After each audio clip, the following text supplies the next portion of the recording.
بسم اللہ الرحمن الرحیم۔ السلام علیکم۔ اللہ تعالیٰ کسی سے بھلائی کا ارادہ فرماتا ہے تو موت سے پہلے اس کو 3 اعمال کرنے کی توفیق عطا فرما دیتا ہے۔ 3 انعامات درج ذیل ہیں۔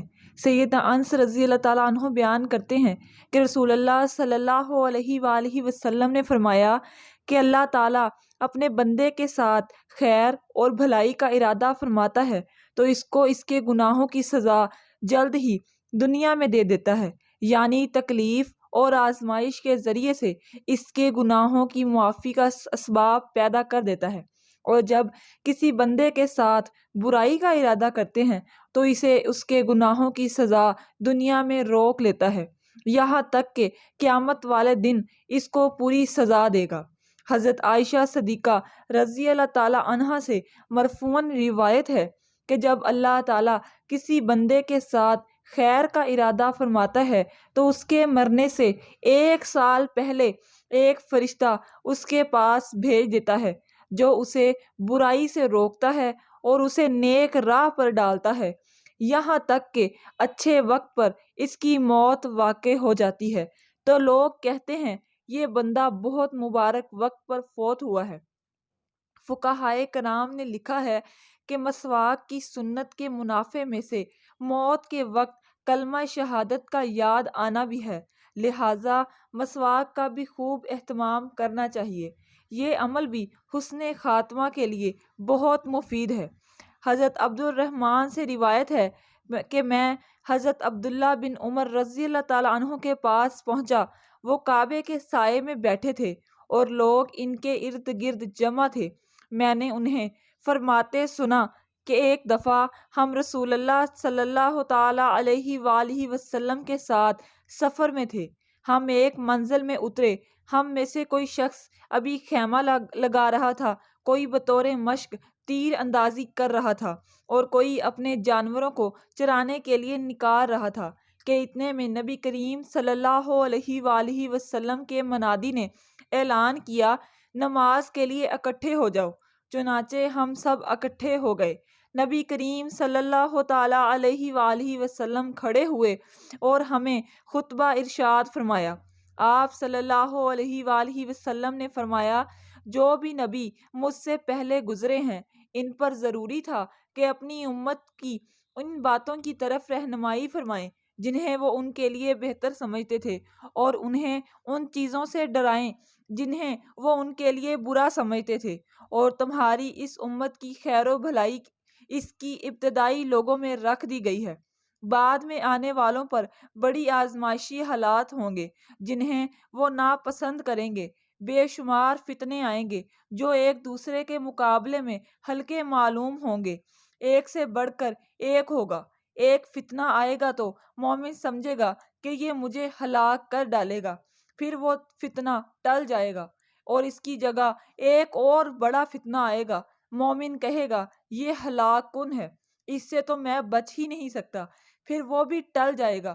چنانچہ تم میں سے جو شخص چاہتا ہے کہ اسے آگ سے بچا کر جنت میں داخل کر دیا جائے تو اس کو موت اس حالت میں آنی چاہیے کہ وہ اللہ تعالیٰ اور یوم آخرت پر یقین رکھتا ہو اور لوگوں کے ساتھ وہی سلوک کرے جو وہ خود کے لیے پسند کرتا ہے کہ میرے ساتھ بھی ایسا کیا جائے۔ جو شخص کسی امام کی بیعت کرے اور اس کے ہاتھ میں اپنا ہاتھ دے اور اس سے دلی طور پر عہد کرے، جہاں تک ہو سکے وہ اس کی اطاعت کرے۔ راوی نے کہا، میں نے حضرت عبداللہ بن عمر رضی اللہ تعالیٰ عنہ سے قریب ہو کر پوچھا، آپ نے رسول اللہ صلی اللہ تعالیٰ علیہ وآلہ وسلم کو یہ سب باتیں فرماتے سنا ہے؟ انہوں نے فرمایا، یقیناً۔ حضرت عبداللہ بن مسعود سے روایت ہے کہ جناب رسول صلی اللہ تعالیٰ علیہ وآلہ وسلم نے فرمایا، ہر پیدا ہونے والے بچے کی ناف میں مٹی کا وہ ذرہ ہوتا ہے جس سے اس کی پیدائش ہوتی ہے، پھر ایک وقت آتا ہے کہ انسان بڑھاپے کی طرف لٹا دیا جاتا ہے، پھر موت اسے آ لیتی ہے اور وہ اسی میں دفن ہو جاتا ہے جس سے اس کی پیدائش ہوئی ہوتی ہے، اور میں محمد رسول صلی اللہ تعالیٰ علیہ وآلہ وسلم اور ابو بکر اور عمر کی پیدائش ایک ہی مٹی سے ہوئی ہے اور اسی میں ہم دفن کیے جائیں گے۔ حضرت انس رضی اللہ تعالیٰ عنہ سے روایت ہے کہ نبی کریم صلی اللہ تعالیٰ علیہ وآلہ وسلم نے فرمایا، موت کی سختی تلوار کی 1000 دفعہ مار سے زیادہ سخت ہے۔ عطا بن یسار سے مرسل روایت ہے کہ ملک الموت کی تکلیف تلوار کے 1000 واروں سے زیادہ سخت ہے، اور ہر مومن کی جس وقت وفات ہوتی ہے تو وہ ہر رگ میں اس کی تکلیف الگ الگ محسوس کرتا ہے۔ ابو محمد حارث فرماتے ہیں، اس وقت مومن کو جنت کی بشارت دو، اس لیے کہ تکلیف بڑی سخت ہے، اور اس وقت خدا کا دشمن شیطان بہکانے کے لیے سب سے زیادہ قریب تر ہو جاتا ہے۔ ایک حدیث میں ہے کہ قبض روح کی کم سے کم تکلیف بھی تلوار کے 100 واروں کے برابر ہے۔ رسول کریم صلی اللہ تعالیٰ علیہ وآلہ وسلم نے فرمایا، جب اللہ تعالیٰ کسی بندے کے ساتھ خیر اور بھلائی کا ارادہ کرتا ہے تو وہ اسے توشہ دیتا ہے۔ کہا گیا کہ اسے کیا توشہ دیتا ہے؟ تو رسول کریم صلی اللہ تعالیٰ علیہ وآلہ وسلم نے فرمایا، اس کی موت سے قبل اللہ تعالیٰ اس کے لیے اعمال صالحہ آسان کر دیتا ہے، اور پھر ان اعمال صالحہ پر ہی اس کی روح قبض کرتا ہے۔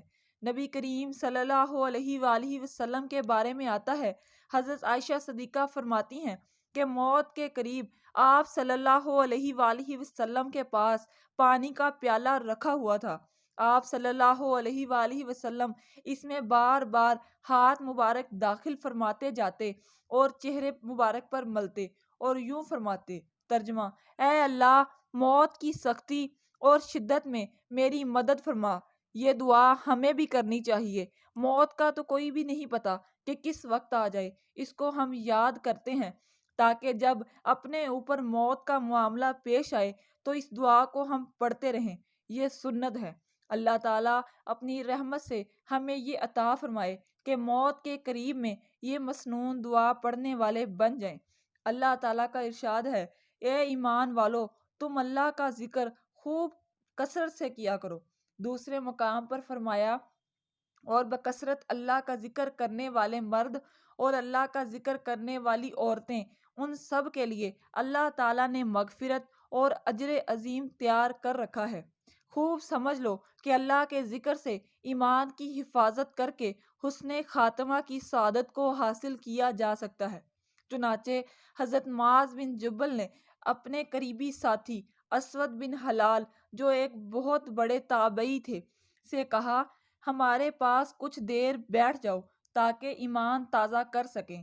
اس کا مطلب یہ ہے کہ دنیاوی دھندوں میں پڑ جانے سے انسان کے اندر کچھ نہ کچھ غفلت طاری ہو ہی جاتی ہے، تو پھر اللہ تعالیٰ کے ذکر سے اس غفلت کی ظلمت زائل کر کے اپنے ایمان کو مرتے دم تک محفوظ کر لیں تاکہ خاتمہ بالخیر کی سعادت حاصل ہو سکے۔